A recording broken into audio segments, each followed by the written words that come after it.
All right, here we go. This is The Handbag Husband. the Handbag Husband. Yay! All right, so today we are back and we've gotten all of our great bag candy filled videos done from our recent trip to Europe, at least in the interregnum, before we go back to Europe. Spoiler alert. And well, on this recent trip, we started in Southern Europe, so in Southern Italy to be exact, and we made our way through Paris and ended up in London, and we got offered quite a few bags as I was looking at the overall footage. So we got offered quite a few bags, and so today, to put a nice little bow, a nice little cap on the trip as overall, and the last European video we're gonna do, I think. For that trip. For that trip.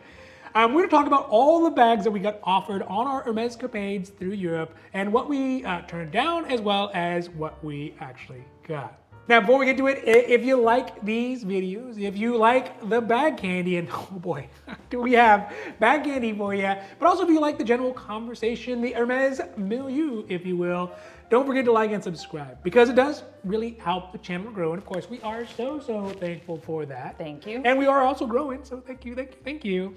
But also, it means that you'll get notified when our newest long video content comes out, like these ones. Our short videos, our Instagrams, and all the other stuff we got on all the socials. Check us out. We got new content every single week. So don't forget to like and subscribe. And let's talk about some of those bags that we accepted and the majority of the bags that we turned down. So we're gonna do this geographically. So we'll start from the south and are we gonna count how many Hermes boutiques that we visited? Maybe. Are we gonna include the airports? Sure. Are the airports boutiques? If it is not a boutique, is it really a boutique at Hermes? Didn't they offer you something? Silk City? Yeah, no. There was not. No, it's where I fell in love with the Gigi at the LAX one, but they didn't offer it to me. They said they didn't have anything. So 1, 2, 3. I'm counting. 1, 2, 3, 4, 5, 6, 7, 8, 9. I think 9. I think 9 boutiques. I don't know if we have all those on here because they didn't get offered any of them. So, all right. So the first one we are going to talk about is Napoli, and in general, I thought it was a cool boutique. I liked the Napoli boutique. Pizza. And I mean, of course, I might have been hungover from the massive amounts of pizza. 10 pizzas. We had so many pizzas. But I like the boutique. They were really nice. Yeah, the only issue is that they don't seem to have a lot of amazing stuff. Which makes sense. Yeah, because it's relatively small. Yeah. It's barely a step above like an airport Hermes, basically. I don't think so. It seems very small, but they had some cool little things. But the one bag that we did get offered was a leather Silk City. Kind of ironic, right? Because it's not a Silk City. It's actually Leather City. But I like the way that it's designed. It was a cool color, and we turned it down. But I think it was in. It was too early. We're like, nah. Yeah, it was very early. It was the first one on the trip. It was the first city. We can't be taking up space in our luggage, which is very limited for the potentiality of all the other ones we had. So it was nice to look at. It was a beautiful color. I think it was in brown, and I think the leather was maybe Togo. I don't even remember. The inside was suede too, and I like the little florets at the end of the bag handles. Rope. Yeah, which I think is cool. But that one was going to be a pass. Now, next up, as we made our way out of Napoli, we went to the beautiful city of Firenze, or Florence, as us Americans call it. And this Wait, is... how do the Americans call it? Florence. Yeah. No? I don't know. With the American accent? Florence. Oh, no. Florence? Florence. Italy. Italy. And this is... And this is one where we kind of got super lucky, right? The Hermes gods smiled upon us and looked at all the offerings that we have made to them and all the content that we have made to them. And they said, you know what, then let's get you a bag. Okay, that's an Italian accent. So in Florence, so what do we get offered as well? So we only got offered one bag. Right? I felt like I shouldn't ask for another one. That's why I didn't ask for another one. Does it make sense? Yeah. I'm like, you know what? I got my stuff. I'm not gonna be greedy.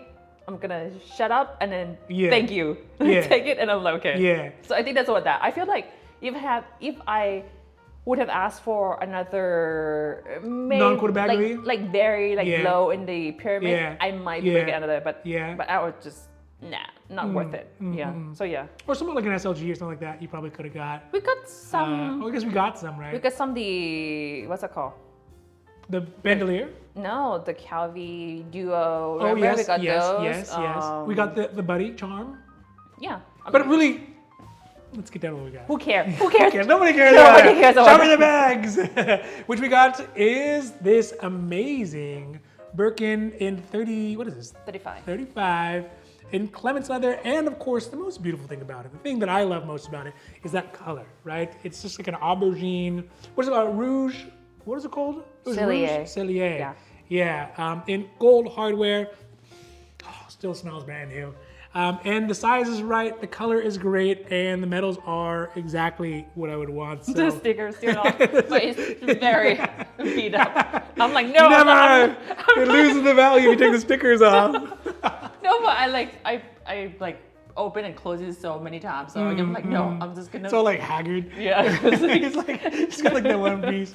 So yeah, Birkin 35. We did an unboxing of this one in Florence. That was in EP.20. If anyone wants to see like the whole, it's on EP.20. The full breakdown. Running through everything about it and all that kind of experience. Yeah. But needless to say, super excited. Yeah. And it's the first one we've gotten for the channel that we've shown on the channel. Yeah. And there will be some more in the future. The first Birkin 35. I have been waiting for 35 for quite some time. So. Yeah. And so, yeah, I mean, that obviously was one of the highlights. And you've even used it a couple times so far, which, I mean, is amazing to me. No, and the thing is, the first day that I used it, it was raining. Yeah. I was like, obviously. Gotta get the raincoat. You know what? Hermes doesn't give us the raincoat for the bag anymore. And I saw, I was like, oh, but they had selling the bag cover. I feel like it's the conspiracy theory against the cutting costs and trying to sell more stuff. Shrinkflation.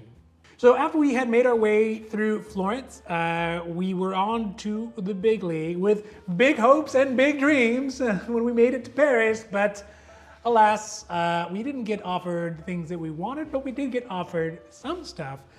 So the first stop, obviously we went to the place that you go when you go to Paris, the big leagues, the big daddy of all the Hermes stores, where you gotta be ready to do what you gotta do. Punch, fight. I'm not saying that people lie, cheat, and steal to get appointments at there, but if you go, you see lots of people lie, cheating, and stealing trying to get appointments. But we thought better of it, and even though we didn't get offered, we went to FSH to the Faubourg boutique, and it is beautiful, and it is an amazing experience. And if you're in Paris, you should definitely go. Even if you don't think you're gonna get a leather appointment, just go. If you love Hermes, it's the place to be. You're gonna see so many exotic, amazing bags that like basically an Hermes bag circus. I think the thing that I love the most about FSS is the drama. Oh yeah. You just go in. Oh yeah. Obviously, I have no expectation of getting appointments or getting a bag. I just go in and you just stand there and listen. Yeah. It's like, I want to get like why can I? I came here 4 years ago on a Wednesday and I talked to Jean-Jacques and he said that if I ever come back, and I emailed him but he didn't email me, and I texted him and he didn't text me. So, but I'm just, please let an appointment. There were so many of those, and it's just very entertaining. Yeah, super very entertaining. Yeah. Because you know the people who have appointments, they're like, oh, right this way, sir. Yeah. Right? Like there's no drama. We had that experience. Yeah, we've had that experience. Yeah. It's just like they're like, oh, welcome, and which Birkin would you like, right? So but I feel like these days it's just not worth the maybe things have changed the mental now, capacity of just so much stress. Yeah. Not worth it. You got to go into it just kind of like say la vie, right? Like we did a video saying like, is it trying to get the lotto? Is it worth it? You know, like you said, maybe. Is it worth it? 1, 2, 3. No. But go in, listen to all the dramas. I love dramas. Yeah. I guess it doesn't matter. I guess most of them, maybe because of Americans are loud, you hear it's more. Oh. So you're saying the non-Americans are whispering? Is that what you're saying? No. There's still drama. Or maybe because my ears kind of pick up Americans more. But obviously everyone, doesn't matter what nationalities you are. I mean, I guess also it's in English, so it's easier to understand.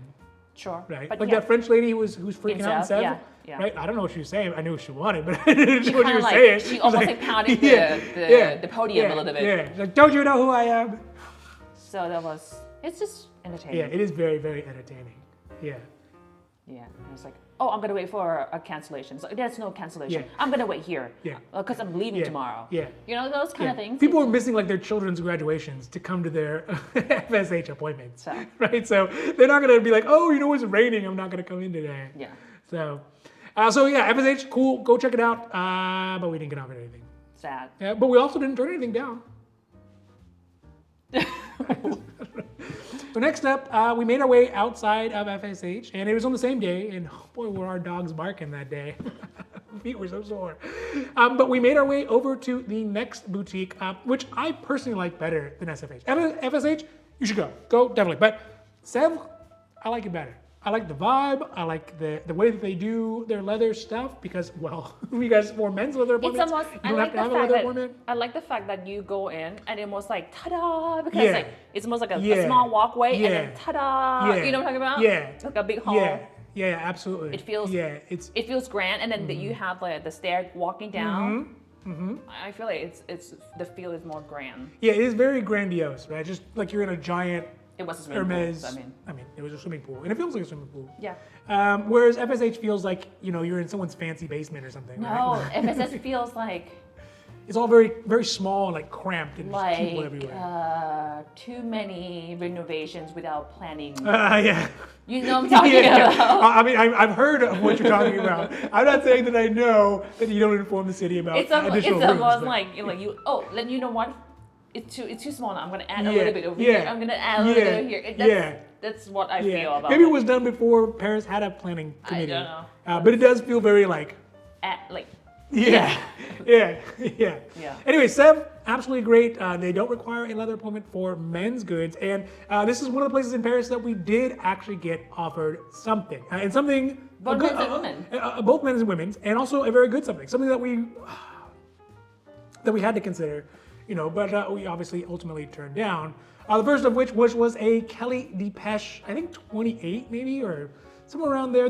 It's the larger one, like this big. There's no way, because if you think about it, this one is 35. Yeah. Your bag it's not smaller than that. It's not 10 centimeters. Yeah. So either way, we got offered two different Kelly Depeches, and they were both. It was kind of heartbreaking to actually have to turn them down. And then the ladies' bag. Not that exciting, but it was new. Which was the petite course bag, and to me it looks like an internal organ. No, it looks like a liver or a kidney. It looks like if you go to Egypt and then you on the horse, the camel ride, and it's like, oh, I'm thirsty. Yeah, that's it. It does definitely look like that. So on my side, the one that I saw, and again, it was super heartbreaking to have to turn it down, and it was turned down for the exact same reason why we turned it down every time we get offered this style of bag, which is the Kelly Depeche, probably like 30. And you still asking for the same one every damn time. No, I want the Saga Depeche, not the Kelly Depeche. But they offered the Kelly Depeche because it was the one leather men's bag they had. It's about this big. I don't know what size, 30 something, maybe 35, 36. I don't know exactly what size it is, but it's about this size. No, it's not. And the heartbreaking thing about it is that it was offered in black on black. So I think they call it PVH, PVS. It's basically a coating that they put on it, like an industrial coating that helps with the like rust and fatigue on it. But I mean, it just looks black on black. So it's super duper rare. It's not common at all. And they offered it because, well, you know, no one wants it. No one wanted it. So what if it had been in better specs or a different size, a Saga Depeche 38 perhaps, then I would have taken it. But at the slender size that it was, the Kelly Depeche, it just wouldn't work. But heartbreaking to turn down. So that's what we got offered at Sev. Do we have anything else? There was nothing else on there, was there? We saw many bags. Yeah, they had many bags there, but like the big giant Kelly. I was like, Kelly 50. Yeah. Check now. No. That's a little too much bag for you, sir. Yeah. All right, so that was it for our French Paris Hermes escapades. You can only go as far as your feet will carry you, and our feet were at the limits, and we just needed a good, healthy amount of champagne and snails to get us moving through the rest. So those were the two that we went to. It was a strikeout 100% at FSH, and Sev, one of my favorite ones. We got offered a little something. But that also means that we had a chance to go to the last level in the Hermes game for us on this trip. which was London. And the vibe in London, very different. It has a very different feel than Paris. It has a very different feel than Italy. And it almost felt more akin to what we were used to here, really. Well, also in English. Oh, so that's I guess maybe that's it. Okay, what point you're trying to make? Yeah, I think that's it. But London has its own vibe, it has its own style. And the first one we went to is the one that everyone would go to. It is the one that you should go to in London, which was on Bond Street. And Bond Street is the most competitive. It had the longest line wait, except for Harrods, which had the virtual wait, so that doesn't count. So. What do you mean doesn't count? It's not real queuing. 90% of those people aren't going to show up, including us. So Bond Street was the big one. It is the flagship of London, and we didn't get offered any. No, we got offered the Etrivet, right? The one guy who basically had to break the bad news to literally everybody who was in the line, because we saw all the people ahead of us and basically all the people behind us get shot down. He's like, you know what we have is we have Etrivet. I'm not going to show you the bag. I'm going to show you a picture of the bag, and everyone's like, nah, nah. Because I think that we know and everyone knows that London. We talked about it. One of my opinions on Etrivet. Yeah. It looks like the Asian locks, bathroom locks. Yes. No, that's Veru. Oh.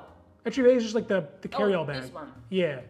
Huh? No. Etrivet is like the canvas bag with the leather straps. Like we got offered I got offered in Las Vegas, in Steve. Bellagio. Not Steve. It looks like just a tote bag. It's basically a tote bag. Oh, this thing. Yeah. I remember that. Yeah. So everyone's like, nah, I'd rather pass. But also because everyone knows that in London, Constances are non-quota bags. So there is hope for it, but I mean, there's not really hope for it. But it was asking. So we got Bond Street was super cool, but we didn't get offered anything. Oh, I guess I got offered some exotic wallets and things like that in the color of chai, which is pretty cool. But that's not a bag, so that doesn't go on the list. And then we made our way to Harrods, where we got offered nothing because it was a 2-hour wait, and we decided, not like most people, not to wait. But where we did get offered something, and ultimately where we actually picked up the next bag, was at Sloane Street. But we went to Sloane Street, and we actually did get offered some bags, and we also picked up the next bag. So I would call it a success. But Sloane Street is an interesting one because it's kind of hard to find. Google Earth doesn't really find it. I think it was just stupid. We were just wandering around like lost, tired, jet-lagged tourists, right? But we did end up finding it, and they were super strict about their photo policy. I don't know why there's a difference between some that are like whatever, and these folks were super strict about it. But it is where we saw one of my previous bags of my dream, the Sakatapesh 38, which we did get offered, but we turned down for a couple reasons, really good reasons, and because the handbag husband has to give the right away when bags are offered to the wife. But we did get offered a Sakatapesh 38 double fold gray with the silver or plain metal hardware, absolutely beautiful, and it was so tempting, and we were this close to getting it. But then the guy's also the essay is like, you know what? I have something very special for you. And at first he said Veru. I was like, no. Yeah. I'm like, no. Yeah, the Veru, the one with the bathroom door lock. Like, yeah, no. It's also green. No, sir. I think you misunderstand what we're saying. But what he did come back with was something very, very interesting. And I think very exciting now that we have an understanding that it is potentially a special order bag. I don't think so. Potentially. Which is this 2424 in 21. But the thing about it is that it is in volupto, which is a very interesting leather that we had never seen and never heard of. But of course, as soon as I find out that this is leather I don't know and haven't heard of, I want it now. So that is, so we got this 2424. It's a beautiful bag. We're excited to have it. I don't know if you all can see it, but there's a little horseshoe on there, and I don't know what that means, but it might mean something. It may mean, actually, you know what? Does it on the inside have the horseshoe? No. Oh, no, it doesn't. So maybe, I don't know why it's there. Maybe it doesn't mean something. I don't think it means anything. Maybe it doesn't mean something, so. But that is the next bag that we picked up on Europe trip. So we got this one, and really kind of limited how much space we had, especially because of all the other things that we got, the buddy charms and the bandoliers and the Knickknacks, the ring too, yeah. Those are early unboxing if you guys are interested to yes, check that out. EP.36. I'll put a little link up there for that one as well. So as a side note, the other things that we got offered that we didn't get footage of and we were not that interested in, the green Veru as well as, the box. Yeah, we got the Kelly Depeche 36 I believe it was, and that one was in box leather, and box leather is my spirit animal. If I had to choose a leather to be, I would be box leather. Yeah, very boxy. But again, we had to turn it down for the same reasons that we turned down the one in Sèvres, and the other reason we've turned them down in other places is because, well, I already have one in that size, and it doesn't fit our needs, and also the space, and also we got offered 24. So, also we got offered in a Taupe Cavaleria, like the horse sort of one. We always seem to get offered that one, and I think probably everyone gets offered that one. And it's just, I don't know if one day I want that. I don't know what happened with the 24, exactly. Right? I guess how crazy of a leather would it have to be in for you to consider it, right? If it was in butler leather, it might be I consider because it pops up a lot on the US website. It's the Picotin, the ostrich one. I'm like, do I want this thing? I don't think so. And it keeps like, do I want this? Do I want this? Do I want this? Do I want this? Yeah, I mean, there's specific heritage leathers, and if they came out with literally anything, I'd have to at least give it a second thought. I'd have to be like, maybe, right? So that is really the extent, I think, of all the ones that we can remember and all the ones we got footage of. Did they offer you anything at the Heathrow? I know. No, I don't think they had anything at Heathrow. We missed Constant for by a couple of days. Yes, that's right. They did say that at Heathrow that they had a Constance that they sold. A couple of days. But it was a couple of days previously. So I don't think I got offered anything there. The people at a lot of Heathrow were actually probably some of the nicest people we've ever met at any of the Hermes boutiques. But they don't, I guess you can be really nice when you don't have anything and it doesn't matter. No. You're just like, sorry, I guess. So, all right, so that is it really for our Hermes escapades in Europe, talking about the bags that we got. That's the bags that we got. My baby. Yes, and also talking about the bags that we turned down. And I think that if you like this content, if you like the bag candy, if you like the Hermes conversation, the Hermes milieu overall, how you guys like the let's call it the HandBag Husband International? Yeah, HandBag Husband. I mean, there's gonna be lots more of it either way. So, if you don't like it, if you want to just look at it up. What kind of content do you want to see for the international topics? Yeah. Actually, put that down in the comments. What more kind of international topics would you like? Just not necessarily that we're experts, but just like if you want someone who's in the moment in situ, who could think about those questions while they're doing it. We love to do that as well. But ultimately, if you like all the content, don't forget to like and subscribe because it does help the channel grow, and we are growing. I mean, we see the numbers going up, and we are so thankful for that. Thank you. But also, because you'll get notifications when our newest long format videos come out, like these ones, our short format videos, our other social media, Instagram kind of stuff that we got coming out as well. We got new content coming out every single week, so don't forget to like and subscribe and to follow for that as well. So with that, I hope that you all have a great rest of your day, and goodbye. Thank you.